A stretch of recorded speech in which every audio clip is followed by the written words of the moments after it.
ചണ്ഡാകാരം ഭുജഗശയനം പത്മനാഭം സുരേശം വിശ്വാധാരം ഗഗനസദൃശം മേഘവർണം ശുഭാംഗം ലക്ഷ്മീകാന്തം കമലദീനം യോഗിധ്യാനഗമ്യം വന്ദേ വിഷ്ണും ഭവേകരം സർവലോകൈകനാഥം.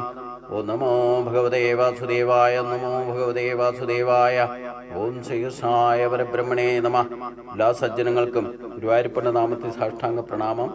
ശ്രീകൃഷ്ണ ചരിതാമൃതത്തില് വസുദേവർക്ക് ആത്മോപദേശം കൊടുക്കുന്നതും ദേവകിക്ക് നഷ്ടപ്പെട്ട പുത്രന്മാരെ കാണിച്ചു കൊടുക്കുന്നതുമാണ് സന്ദർഭം. ഇവിടെ വസുദേവർ ആധ്യാത്മിക തത്വങ്ങളെപ്പറ്റി മനസ്സിലാക്കിയതനുസരിച്ചുകൊണ്ട് ഭഗവാനോട് പറയുന്ന രംഗമാണ് നാം കണ്ടത്. വസുദേവർ തുടർന്നും പറഞ്ഞു, എൻ്റെ ഭഗവാനെ, ബദ്ധാത്മാവിൻ്റെ ഈ പോരായ്മകളൊക്കെ ഇരിക്കെ തന്നെ ഏതെങ്കിലും വിധത്തിൽ ഭക്തിയുത സേവനവുമായിട്ട് ബന്ധപ്പെടാനിടയാകുന്നവന് വികസിത ബോധമുള്ള ആ ശ്രേഷ്ഠമായ ശരീരം വീണ്ടും ലഭ്യമാകുകയും അതുവഴി ഭക്തിയുത സേവനം അനുഷ്ഠിക്കുന്നതിൽ കൂടുതൽ പുരോഗതി നേടാൻ പ്രാപ്തനാകുകയും ചെയ്യും. എന്നിട്ടും മായയാൽ വ്യാമുക്തരായ ആളുകൾ പൊതുവെ മനുഷ്യ ജീവിതം ലഭിക്കുക എന്ന പ്രത്യേക ആനുകൂല്യം വേണ്ട പോലെ ഉപയോഗപ്പെടുത്തുന്നില്ല. അങ്ങനെ അവർക്ക് ശാശ്വത മോചനത്തിനുള്ള അവസരം നഷ്ടപ്പെടുകയും ചെയ്യുന്നു. ആയിരക്കണക്കിന് ജന്മങ്ങൾ കൊണ്ട് കൈവരിച്ച പുരോഗതി അവർ വെറുതെ നശിപ്പിച്ചു കളയുന്നു. നമ്മൾ ഭക്തി എന്ന് പറഞ്ഞാൽ പ്രത്യക്ഷ ഭക്തിയും പ്രകടന ഭക്തിയിലേക്കും വരുന്നവരും ഇതുപോലെ സത്സംഗങ്ങളും ഒക്കെ നമ്മൾ ഗീത പഠിക്കുന്നവരും ഭാഗവതം പഠിക്കുന്നവരും ഇന്നത്തെ കാലത്ത് പ്രത്യേകിച്ചും ഇഷ്ടം പോലെ ഉണ്ട്. അതിനുള്ള സോഴ്സൊക്കെ നമുക്കുണ്ട്. പക്ഷേ അവിടെയൊക്കെ പ്രത്യക്ഷ ഭക്തിയും പ്രകടന ഭക്തിക്കും ഉതകുന്ന വിധത്തിലുള്ള അവിഷ്ടസിദ്ധിക്കായിക്കൊണ്ട് ഇല്ല ഇന്ദ്രിയ മനോബുദ്ധികൾക്ക് ആവശ്യമായ സുഖലോലുപതയ്ക്ക് വേണ്ടിയിട്ട് ഭൗതിക നേട്ടങ്ങൾക്ക് വേണ്ടിയിട്ടാണ് ഈ ഭക്തി മാർഗത്തെ ഉപയോഗിക്കുന്നതെങ്കിൽ ആധ്യാത്മിക രംഗത്തെ പ്രവർത്തനങ്ങൾ പോലും വ്യർത്ഥമായി ഭവിക്കുന്നു ഭഗവാൻ തന്നെ പറഞ്ഞിട്ടുണ്ട്. കൂടുതലും നമ്മൾ ഇന്നത്തെ ലോകത്ത് നമുക്ക് ചുറ്റും നോക്കുകയായ ഭക്തിമാർഗത്തിൽ സഞ്ചരിക്കുന്നവർ പോലും ഇത്തരത്തിൽ ജീവിതം വ്യർത്ഥമാക്കുകയാ ചെയ്യുക. യഥാർത്ഥ കാര്യങ്ങളൊന്നും മനസ്സിലാക്കാൻ ശ്രമിക്കുകയില്ല. അതിനൊന്നും സമയമില്ല എന്ന് പറയും. ഭൗതിക നേട്ടങ്ങൾക്ക് വേണ്ടിയിട്ടാണ് ഈ പറയുന്ന കാര്യങ്ങളൊക്കെ. ഭക്തിയുത സേവനങ്ങൾ പോലും ചെയ്യുന്നത് ഭൗതിക നേട്ടങ്ങൾക്ക് വേണ്ടിയിട്ടായാൽ അതൊരിക്കലും ആധ്യാത്മികമാകില്ല. ആധ്യാത്മിക പുരോഗതിയും ലഭിക്കില്ല എന്നുള്ളതാണ് അതിൻ്റെ പ്രത്യേകത. ശാരീരിക അടിസ്ഥാനത്തിലുള്ള ജീവിത സങ്കല്പത്തിൽ ഒരുവന് ദുരഹങ്കാരം മൂലം തൻ്റെ കുഞ്ഞുങ്ങളോട് അമിത വാത്സല്യം തോന്നും. അങ്ങനെ ബദ്ധജീവിതത്തിൽ എല്ലാവരും മിഥ്യാബന്ധങ്ങളിലും തെറ്റായ വാത്സല്യത്തിലും കുടുങ്ങിപ്പോകുന്നു. ഈ ലോകം മുഴുവൻ ചലിക്കുന്നത് ഈ വക മിഥ്യാബോധത്തിലും മിഥ്യാബന്ധനത്തിലുമാണ്. നിങ്ങളിൽ ആരും എൻ്റെ പുത്രനല്ലെന്ന് എനിക്കറിയാം. പ്രധാനൻ, പുരുഷൻ എന്നീ പേരുകളിൽ അറിയപ്പെടുന്ന ദിവ്യ വ്യക്തികളാണ് നിങ്ങൾ. എന്നാൽ അനാവശ്യമായി സൈനിക ശക്തി വർദ്ധിപ്പിക്കുന്ന ക്ഷത്രിയരെ വധിച്ച് ഭൂഭാരം കുറയ്ക്കാനായിട്ട് ഭൂമിയിൽ അവതരിച്ചിരിക്കുകയാണ് നിങ്ങൾ എന്നും എനിക്കറിയാം. നേരത്തെ തന്നെ നിങ്ങൾ എന്നെ ഈ കാര്യം അറിയിച്ചിട്ടുണ്ട്. പ്രിയപ്പെട്ട ഭഗവാനെ, സമർപ്പിതാത്മാക്കളുടെ അഭയമാണ് നിങ്ങൾ. ദുർബലരും വിനീതരുമായവരുടെ അഭ്യുദയ കാംക്ഷികളാണ് നിങ്ങൾ. അതിനാൽ ഞാൻ നിങ്ങളുടെ പാദപത്മങ്ങളെ അഭയം പ്രാപിക്കുന്നു. ഭൗതിക അസ്തിത്വത്തിന്റെ ഊരാക്കുടുക്കിൽ നിന്ന് മോചനം നേടാൻ അത് മാത്രമേ ഇനി മാർഗമുള്ളൂ. പല ജന്മങ്ങളിലൂടെ ആത്മീയമായ പുരോഗതി നേടിയ ആളാണ് വസുദേവര് ഇത്രയൊക്കെ കാര്യങ്ങൾ ഭഗവാന്റെ മുമ്പിൽ തന്നെ വെളിപ്പെടുത്തുന്നത്. അതായത് തനിക്ക് അതിനുള്ള ആ ഭക്തിയുത സേവനത്തിന്റെ പുരോഗതി തനിക്ക് ഉണ്ടെന്ന് കാണിക്കുന്ന അഥവാ വെളിപ്പെടുത്തുന്ന ചില കാര്യങ്ങളാണ് ഭഗവാൻ ബലരാമന്റെയും കൃഷ്ണന്റെയും മുമ്പിൽ വസുദേവർ അവതരിപ്പിക്കുന്നത്.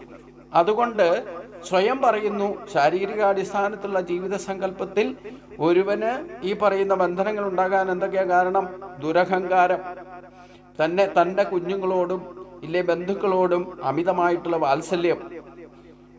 പിന്നെ ഈ ബദ്ധ ജീവിതത്തിൽ ഇങ്ങനെ ഇപ്രകാരം ബന്ധനങ്ങളിൽ പെട്ടിരിക്കുന്ന ജീവിതത്തിൽ എല്ലാവരും മിഥ്യാബന്ധങ്ങളിലും തെറ്റായ വാത്സല്യത്തിലും കുടുങ്ങിപ്പോവുകയാണ് ചെയ്യുന്നത്. ഈ ലോകം മുഴുവൻ ചലിക്കുന്നത് ഈ വക മിഥ്യാബോധത്തിലും മിഥ്യാബന്ധനത്തിലുമാണ്. നമ്മളൊക്കെ അങ്ങനെ, വസുദേവർ പറഞ്ഞത് വളരെ കറക്റ്റാണ്. ഈ ഒരു സമയത്ത് നമ്മളെല്ലാവരും ഇത്തരത്തിൽ ബന്ധനത്തിലാണ്. ഭക്തിയുത സേവനത്തിൽ, സത്സംഗത്തിൽ ഗീതം പഠിക്കുന്നുണ്ട്, ഭാഗവതം പഠിക്കുന്നുണ്ട്, നാരായണം പഠിക്കുന്നുണ്ട്, ഉള്ള ക്ഷേത്രങ്ങൾ മുഴുവൻ തീർത്ഥാടനം നടത്തുന്നുണ്ട്.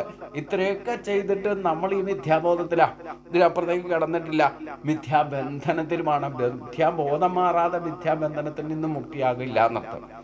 അപ്പൊ അതുകൊണ്ട് നമ്മളിൽ ആരും തന്നെ പുത്രനല്ലെന്ന്, ഇപ്പം നമ്മളെല്ലാവരും തന്നെ, നിങ്ങളിൽ ആരും എൻ്റെ പുത്രനല്ലെന്ന് എനിക്കറിയാം. അതായത് ബലരാമനായിക്കോട്ടെ, ഇല്ലെങ്കിൽ പേരക്കുട്ടികളായിക്കോട്ടെ, കൃഷ്ണനായിക്കോട്ടെ, എത്രയെത്ര പുത്രന്മാരും പൗത്രന്മാരും ഒക്കെ വസുദേവർക്കുണ്ടായിട്ടുണ്ട്. പക്ഷെ ഇതൊന്നും എൻ്റെ പുത്രപൗത്രന്മാരല്ലെന്നാണ് എനിക്കറിയാം. ഏതൊക്കെ പേരിൽ അറിയപ്പെടുന്നോ, പല പല പേരുകൾ അറിയപ്പെടുന്ന ദിവ്യ വ്യക്തികളാണ് നിങ്ങൾ. എന്നാൽ അനാവശ്യമായിട്ട് സൈനിക ശക്തി വർദ്ധിപ്പിക്കുന്ന ക്ഷത്രിയരെ വധിച്ച് ഭൂഭാരം കുറയ്ക്കാനായിക്കൊണ്ട് ഭൂമിയിൽ അവതരിച്ചിരിക്കുകയാണ് നിങ്ങൾ എന്നും എനിക്കറിയാം. നേരത്തെ തന്നെ നിങ്ങൾ എന്നോട് അത് വെളിപ്പെടുത്തിയിട്ടുമുണ്ട്. പ്രിയപ്പെട്ട ഭഗവാനെ, സമർപ്പിതാത്മാക്കളുടെ അഭയമാണ് നിങ്ങൾ. ദുർബലരും വിനീതരുമായവരുടെ അഭ്യുതകാംക്ഷികളാണ് നിങ്ങൾ. അതിനാൽ ഞാൻ നിങ്ങളുടെ പാദപത്മങ്ങളെ അഭയം പ്രാപിക്കുന്നു. ഭൗതിക അസ്തിത്വത്തിന്റെ ഊരാക്കുടുക്കിൽ നിന്ന് മോചനം നേടാൻ അത് മാത്രമേ ഇനി ഒരു മാർഗമുള്ളൂ. കാരണം ഇപ്രകാരം ശരണാഗതി അടഞ്ഞില്ലെങ്കിൽ ഞാനും ഇനിയും ബന്ധനത്തിൽപ്പെടാൻ സാധ്യതയുണ്ടെന്ന് വസുദേവർക്ക് നന്നായിട്ട് അറിയാം. കാരണം മായയിൽ പെടാതിരിക്കുക എന്ന് പറഞ്ഞാൽ, ജനിച്ചു വന്നു കഴിഞ്ഞാൽ ഈ ഭൗതിക അസ്തിത്വത്തിൽ നിന്ന് മുക്തി നേടുക എന്ന് പറയുന്നത് അത്ര എളുപ്പമുള്ള കാര്യമൊന്നുമല്ല. നമ്മൾ ഈശ്വരനൊന്നും അല്ലല്ലോ. ഈശ്വരനെ പറ്റി അറിഞ്ഞാൽ പോലും ഈശ്വരനാകുന്നില്ല എന്നുള്ളതാണ്. നമുക്ക് ഈ ഭൗതികമായിട്ടുള്ള ബന്ധങ്ങളൊന്നും പൂർണ്ണമായിട്ട് എത്രയൊക്കെ വിടുന്നു വൈരാഗ്യം ഉണ്ടാകുന്നു എന്ന് പറഞ്ഞാലും ഇതിനെ ശരീരമുള്ളിടത്തോളം കാലം ഇത് മുഴുവനായിട്ട് വിടാൻ സാധ്യമല്ല. ഈ ശരീരമാണ് ഞാൻ എന്നാണ് ദീർഘകാലമായി ഞാൻ കരുതിയിരുന്നത്. നമ്മളിപ്പോഴും കരുതിക്കൊണ്ടിരിക്കുന്ന അങ്ങനെ തന്നെ. അതിനാൽ പരമപുരുഷനായിരിക്കുന്ന അങ്ങയെ എൻ്റെ പുത്രനായിട്ടും കരുതി. എന്നെ പുത്രഭാവത്തിൽ കാണരുത് എന്ന് അങ്ങ് പറഞ്ഞെങ്കിലും ഞാൻ പിന്നെയും പുത്രനായിട്ട് തന്നെയാണ് കാണുന്നത്. അതുകൊണ്ട് പ്രിയപ്പെട്ട ഭഗവാനെ, അങ്ങ് സർവേശ്വരനായ പരമപുരുഷനാണെന്ന ധർമ്മ സംരക്ഷണത്തിനും വിശ്വാസഘാതകരെ നശിപ്പിക്കുന്നതിനും വേണ്ടി ഭൂമിയിൽ അവതരിച്ചിരിക്കുകയാണെന്ന് അങ്ങ് കംസന്റെ കാരാഗ്രഹത്തിൽ അവതരിച്ചപ്പോൾ തന്നെ എന്നെ അറിയിച്ചതാണല്ലോ. അജനാണെങ്കിലും യുഗങ്ങൾ തോറും തൻ്റെ ദൗത്യം നിർവഹിക്കാനായിക്കൊണ്ട് അങ്ങ് അവതരിക്കുന്നു എന്നും പറഞ്ഞു. പ്രിയപ്പെട്ട ഭഗവാനെ, പല രൂപങ്ങളും ആകാശത്തിൽ ആവിർഭവിക്കുകയും തിരോഭവിക്കുകയും ചെയ്യുന്നത് പോലെ അവിടുന്നും അനേകം ശാശ്വത രൂപങ്ങളിൽ പ്രത്യക്ഷമാകുകയും മറയുകയും ചെയ്യുന്നു. അങ്ങനെ ഇരിക്കെ അവിടുത്തെ ലീലകളോ അവിടുത്തെ വരവിൻ്റെയും പോക്കിൻ്റെയോ രഹസ്യങ്ങളോ മനസ്സിലാക്കാൻ ആർക്കാണ് കഴിയുക? അവിടുത്തെ പരമമഹത്തത്വത്തെ പ്രകീർത്തിക്കുക മാത്രമാണ് ഞങ്ങൾക്ക് കരണീയമായിട്ടുള്ളത്. ഇതെല്ലാം കണ്ടും കേട്ടും അനുഭവിച്ചറിഞ്ഞിട്ടും അങ്ങയുടെ ഈ അത്ഭുത കൃത്യങ്ങളെപ്പറ്റി പ്രകീർത്തിക്കുകയും സ്മരിക്കുകയും മാത്രമേ ഞങ്ങൾക്ക് ആകെ ചെയ്യാനുള്ളൂ. കാരണം അങ്ങ് എത്രയൊക്കെ എന്നോട് പുത്രഭാവത്തിൽ കാണരുതെന്ന് പറഞ്ഞാലും ഈ ശരീരമുള്ളിടത്തോളം കാലം ആ മനുഷ്യ ശരീരം എടുത്തു വന്നിരിക്കുന്ന ബന്ധങ്ങളെ കാണുമ്പോൾ പുത്രഭാവത്തിലോ ഭാര്യഭാവത്തിലോ അല്ലാതെ എല്ലാവരും ഈശ്വരനാണ്, എല്ലാ ഈശ്വരൻ്റെ അവതാരമാണ് എന്ന് പറഞ്ഞാലും നമുക്കൊരിക്കലും ഈ ബന്ധനത്തിൽ നിന്ന് പൂർണ്ണമായിട്ട് മുക്തമാകാൻ സാധ്യമല്ല എന്നാണ് ഇവിടെ സൂചിപ്പിക്കുന്നത്. അത് വേണമെങ്കിൽ അങ്ങനെ മുക്തനാകണമെങ്കിൽ പോലും ഭഗവാന്റെ ആ പരമമായ കാരുണ്യം കൊണ്ട് മാത്രമേ സാധിക്കൂ. അപ്പം ഓരോ ഘട്ടങ്ങളും നമുക്ക് എത്രയെത്ര ജന്മങ്ങൾ കിട്ടിയാലും എത്രയൊക്കെ തത്വോപദേശങ്ങൾ ഭഗവാൻ തന്നെ നേരിട്ട് നൽകിയാലും നമ്മളിൽ അത് പ്രകാശിച്ച് രണ്ടും ഒന്നാണെന്നുള്ള ബോധതലത്തിലേക്ക് എത്തണമെങ്കിൽ തന്നെ അനേക ജന്മങ്ങൾ ചിലപ്പോൾ തന്നെ വേണ്ടി വരും. അനേക അനുഭവങ്ങളിലൂടെ മാത്രമേ, അനുഭവങ്ങൾക്ക് പാത്രമാണ് ഈ ശരീരം എന്നർത്ഥം. ശരീരമില്ലാതെ ഇതൊന്നും അനുഭവിച്ചറിയാൻ സാധ്യമല്ല. അനുഭവിച്ചറിഞ്ഞ് സ്വയം ബോധ്യം വരാത്തിടത്തോളം കാലം നമുക്ക് യഥാർത്ഥ വിരക്തി ഭൗതികതയോട് ഉണ്ടാവുകയുമില്ല എന്നുള്ളതാണ്. അതുകൊണ്ട് വസുദേവർ തൻ്റെ ദിവ്യ പുത്രന്മാരോട് ഈ വിധത്തിൽ സംസാരിക്കുമ്പോൾ ഭഗവാൻ കൃഷ്ണനും ബലരാമനും മന്ദഹസിക്കുകയായിരുന്നു. അവർ ഭക്തവത്സരനാണ്. വസുദേവരുടെ ബഹുമാനം മുഴുവനും അവർ ദയാപൂർവമായ പുഞ്ചിരിയോടെ കൈക്കൊണ്ടു. തുടർന്ന് വസുദേവർ പറഞ്ഞ കാര്യങ്ങൾ മുഴുവൻ സ്ഥിരീകരിക്കാനായിക്കൊണ്ട് ഇങ്ങനെ പറഞ്ഞു: പ്രിയപ്പെട്ട പിതാവേ, അങ്ങ് എന്തൊക്കെ പറഞ്ഞാലും ഞങ്ങൾ അവിടുത്തെ പുത്രന്മാരാണ്. അങ്ങ് പറഞ്ഞതൊക്കെ തീർച്ചയായിട്ടും ആധ്യാത്മിക ജ്ഞാനത്തെക്കുറിച്ചുള്ള സമുന്നതമായ ദാർശനിക ബോധമാണ്. അത് നാം പൂർണ്ണമായിട്ട് അംഗീകരിക്കുന്നു. അപ്പോൾ വസുദേവർക്ക് ഈ ആധ്യാത്മികമായ ജ്ഞാനം, ആത്മബോധം എന്ന് പറയുന്നത് ഉണ്ടായിട്ടുണ്ട്. അപ്പോൾ അതിൻ്റെ ഒരു പ്രത്യക്ഷ ഒരു പരീക്ഷണം, ഇല്ലെങ്കിൽ ഭഗവാന്റെ മുമ്പിൽ ഈ ആധ്യാത്മികതയുടെ ഉയർച്ചയെ പ്രകടമാക്കി കാണിക്കുകയാണ് പ്രത്യക്ഷ രൂപേണ ഭഗവാന്റെ ഈശ്വരന്മാരുടെ മുമ്പിൽ വസുദേവര് ആ പുത്രഭാവത്തിന് ഉപരിയായിട്ട് ആധ്യാത്മികമായിട്ട് ഉയർച്ചയുടെ ഇത്രയധികം ജന്മങ്ങളിലൂടെ വന്നിട്ട് ഈ ഒരു പദവിയിലേക്ക്, ഈ ഒരു ആധ്യാത്മിക ജ്ഞാനത്തിൻ്റെ പ്രകാശനം ഭഗവാന്റെ മുമ്പിൽ ചെയ്യുകയാണ് ചെയ്തത്. അപ്പോൾ നമ്മൾ ആധ്യാത്മികമായിട്ട് എത്ര ഉയർന്നാലും വേണ്ടില്ല, ഓരോ ഘട്ടങ്ങളിൽ നമ്മൾ ഉയരുന്നത് ഭഗവാൻ നോക്കിക്കൊണ്ടും കണ്ടും കേട്ടുമാണ് ഇരിക്കുന്നത്. നമ്മൾ ഓരോരുത്തരുടെയും പ്രവർത്തനങ്ങളും, നമ്മുടെ വാക്ക്, പ്രവൃത്തി, ചിന്ത, നമ്മൾ എത്രമാത്രം മുന്നോട്ട് പോകുന്നുണ്ടെന്നുള്ളത് ഭഗവാന്റെ വീക്ഷണത്തിലും നിരീക്ഷണത്തിലുമാണ് ഇരിക്കുക. അത് എത്രമാത്രം സക്സസ് ആകുന്നു അതനുസരിച്ചായിരിക്കും അതിൽ പുരോഗതി കിട്ടുക. കാരണം എത്രയൊക്കെ ആയാലും ഭഗവാൻ തന്നെ ഇവിടെ പറയുന്നുണ്ടല്ലോ, ഈ വസുദേവർ പറഞ്ഞതെല്ലാം കേട്ട് മന്ദഹസിച്ചുകൊണ്ട് ബലരാമനും കൃഷ്ണനും മിണ്ടകാതെ ഇരുന്നു എന്നാണ് പറയുന്നത്. വസുദേവരുടെ ബഹുമാനം മുഴുവനും അവർ ദയാപൂർവം പുഞ്ചിരിയോടെ കൈക്കൊണ്ടു. തുടർന്ന് വസുദേവർ പറഞ്ഞ കാര്യങ്ങൾ മുഴുവൻ സ്ഥിരീകരിക്കാനായിക്കൊണ്ട്, അതായത് ആധ്യാത്മിക തത്വബോധത്തോടെയാണ് വസുദേവർ അവിടെ ഇവരുടെ ഭഗവാന്റെ മുമ്പിൽ തൻ്റെ അറിവ് എത്രമാത്രം, തൻ്റെ യോഗ്യത എവിടം വരെ എത്തിയെന്ന് ആധ്യാത്മിക ജ്ഞാനത്തിൻ്റെ മാർഗത്തിൽ ഈ അനുഭവത്തിലൂടെ ഞാൻ എന്താണ് മനസ്സിലാക്കിയതെന്ന് ഭഗവാന്റെ മുമ്പിൽ തന്നെ അവതരിപ്പിക്കുകയാണ് വസുദേവർ ചെയ്തത്.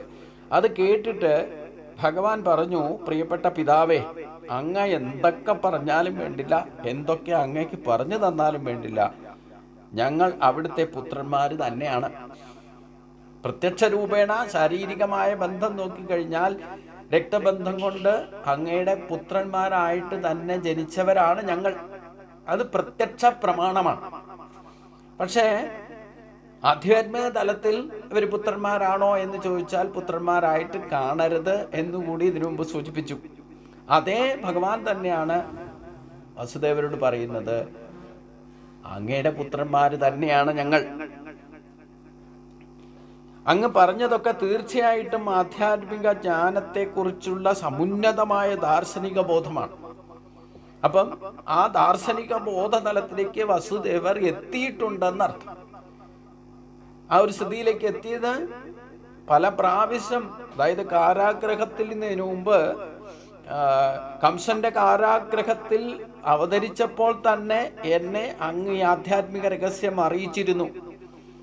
അജനാണെങ്കിലും യുഗങ്ങൾ തോറും തൻ്റെ ദൗത്യം നിർവഹിക്കാനായിക്കൊണ്ട് അങ്ങ് അവതരിക്കുന്നു എന്നും പറഞ്ഞു. പ്രിയപ്പെട്ട ഭഗവാനെ, പല രൂപങ്ങളും ആകാശത്തിൽ ആവിർഭവിക്കുകയും തിരോഭവിക്കുകയും ചെയ്യുന്നത് പോലെ അവിടുന്ന് അനേകം ശാശ്വത രൂപങ്ങളിൽ പ്രത്യക്ഷമാകുകയും അപ്രത്യക്ഷമാകുകയും ചെയ്യുന്നു. അങ്ങനെ ഇരിക്കെ അവിടുത്തെ ലീലകളോ അവിടുത്തെ വരവിൻ്റെയും പോക്കിൻ്റെയും രഹസ്യങ്ങളോ മനസ്സിലാക്കാൻ ആർക്കാണ് കഴിയുക? അവിടുത്തെ പരമ മഹത്വത്തെ പ്രകീർത്തിക്കുക മാത്രമാണ് എനിക്ക് ചെയ്യാൻ സാധിക്കൂ. നമുക്കും കരണീയമായിട്ടുള്ള ഇതൊക്കെ തന്നെയുള്ളൂ.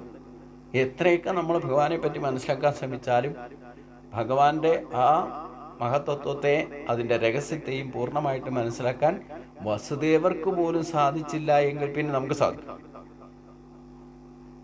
പിന്നെ കരണീയമായിട്ട് എന്താണെന്ന് കൂടി വസുദേവർ ഇവിടെ വെളിപ്പെടുത്തുന്നു. ഭഗവാന്റെ ഈ ചെയ്തികളെയൊക്കെ കണ്ടിട്ട് നമുക്ക് ഭഗവാനെ സ്മരിക്കാനും പ്രകീർത്തിക്കാനും സാധിക്കും. അത് കരണീയമായിട്ടുണ്ട്. ആ സങ്കീർത്തനത്താൽ ഭഗവാനെ പ്രസാദിപ്പിക്കാൻ സാധിക്കും. ഭഗവാന്റെ പ്രീതി നേടിയാൽ മാത്രമേ മോക്ഷം സാധ്യമാകൂ. അതുകൊണ്ട് ദാർശനിക ബോധമാണ് ഈ ഒരു ലെവലിലേക്ക് ആധ്യാത്മിക ജ്ഞാനത്തിൻ്റെ കുറിച്ചുള്ള സമുന്നതമായ ദാർശനിക ബോധം നമുക്ക് ഉണ്ടാകണം എന്നർത്ഥം.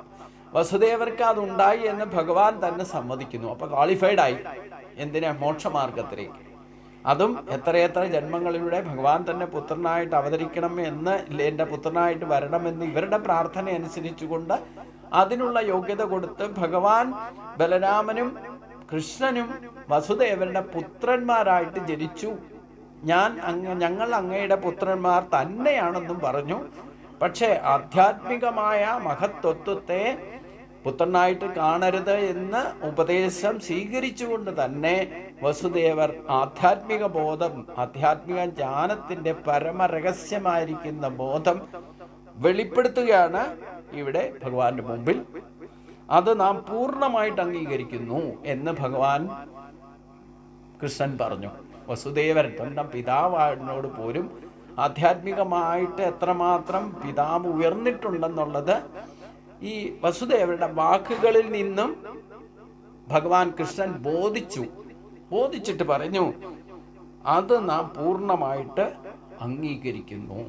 അതാണ് ഒരു ആത്മജ്ഞാനത്തിൻ്റെ യോഗ്യത, പരമോന്നത പദവി എന്ന് പറയുന്നത്. ആ മോക്ഷപ്രാപ്തിക്ക് യോഗ്യനായിട്ട് നിൽക്കുന്ന ഒരവസ്ഥയിൽ ഭഗവാൻ നമ്മളെ അംഗീകരിക്കുന്ന അവസ്ഥയിൽ ആണ് നമുക്ക് അജ്ഞാനത്തിൻ്റെ തിമിരം ഇല്ലാതെയാക്കുക. തേഷാമേവ അനുകമ്പാർത്ഥം അഹം അജ്ഞാനജം തമ നാശയൻ ആത്മഭാവസ്വോ ജ്ഞാനദീപേന ഭാസത പറഞ്ഞു. ഇവിടെ വസുദേവർക്ക് പോലും അനേക ജന്മങ്ങളിലൂടെയാണ് ഈ ഒരു അംഗീകാരത്തിന് അർഹനായി ഭവിച്ചത് എന്ന് നാം മനസ്സിലാക്കണം. ഭഗവാൻ കൃഷ്ണനെയും ബലരാമനെയും പുത്രന്മാരായി കാണുന്നത് ജീവിത സാഫല്യമായി കണക്കാക്കിയ ആളാണ് വസുദേവർ. അതൊരു അനുഗ്രഹമായിട്ട് തന്നെ കാണാൻ സാധിച്ചു. എന്നാൽ കുരുക്ഷേത്ര തീർത്ഥാടനത്തിൽ ഒത്തുചേർന്ന മഹർഷിമാർ എല്ലാറ്റിൻ്റെയും പരമകാരണമെന്ന് ഭഗവാൻ എന്ന് പറഞ്ഞതുകൊണ്ട് കൃഷ്ണനോടും ബലരാമനോടും വാത്സല്യ നിമിത്തം വസുദേവർ വെറുതെ അത് ആവർത്തിക്കുക മാത്രമേ ചെയ്തുള്ളൂ.